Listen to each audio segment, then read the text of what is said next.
So, something I'd like to talk about for a while. I haven't done a bit of a personal, vlog thing in a while. So, basically, I'm a vegetarian. I don't eat meat. I have been one since I was, I believe, 11 years old. And my reasoning for it at the time, when I became 11, was just purely emotional. I just couldn't take... I felt bad, basically, for eating meat. When I found, when you first find out where your food comes from, I think everyone gets a bit of a shock. Nothing special, honestly.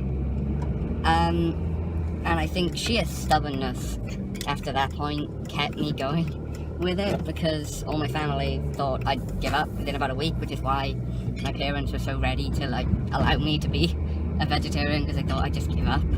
And because I knew that, obviously I didn't. And then, as I got older and it started to become, people started to associate it with me as well. Like it was more than just like it was part of me or something stupid like that. And so I decided, in my teenager, angsty stage, to really look into it properly. And my biggest problem with eating meat isn't about the emotion of killing an animal anymore. That was what I thought when I was a kid. Now it's purely about,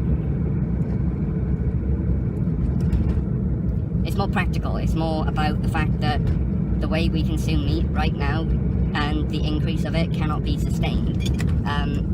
The effect it's having on our environment is getting to a bit of a dangerous point, and it's almost inevitable at this point now. I don't advocate that much for people to be a vegetarian, because it's pretty inevitable that eventually you're not going to have much of a choice. And I don't mean that in a threatening way. I mean that as in, eventually the price of meat is just going to go up and up and up and up and up. And with the population, because of the population increasing and demand, it's not going to be feasible to grow enough animals to that point where they can supply food for everyone. So you'll get a situation where only the rich and wealthy can afford to buy meat. It will become a specialty item. And I think that things like growing meat, or even bug farming, will actually replace it. So synthetic meat and bug farming, which I have no issue with either of those things. I think the synthetic meat is the most interesting to me, because you can eat what the fuck you want and nothing had to, really suffer for it. If synthetic meat was available now, I would so dig in. I wouldn't even fucking hesitate.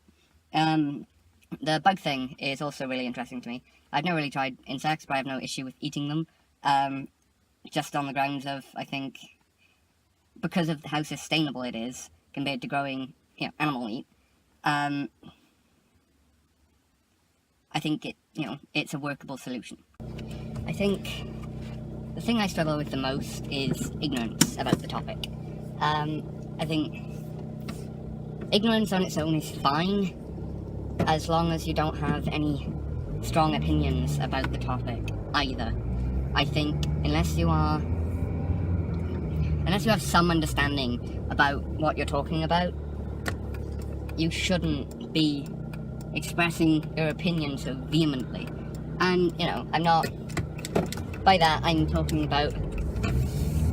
I don't know, I think it's become the joke to make fun of the vegetarian and the vegan and all that kind of stuff. And I gotta be fair, it's partially the vegan and vegetarian group's, fault. Because everyone's known the self-righteous, vegan or the self-righteous vegetarian. But that isn't the majority, that's the vocal minority, and it's the same for most of all groups, basically. I disagree with things that certain groups do also.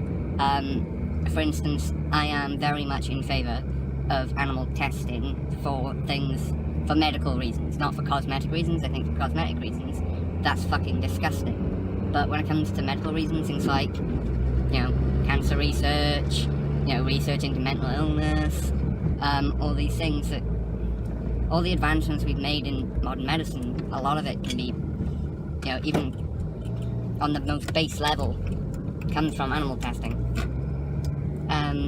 I think eventually, when we're able to, realistically create human tissue in a lab, I think animal testing will become obsolete, because you can get a better result from, you know, something that is, the closer to human it is, the better. So if you can literally make human tissue in a lab, you don't really need animal testing as much. But it's still necessary today. So the idea of just stopping it is fucking ridiculous to me. But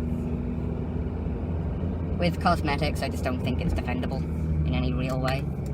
I think when it comes to cosmetics, it's just a bit, you've gone too far then. I don't think many people would be staunch defenders of animal testing for cosmetics, really, either. It's not, you don't really see many people jumping to that cause of defending the cosmetic companies. Anyway, thanks for listening, and, you know, have a good day.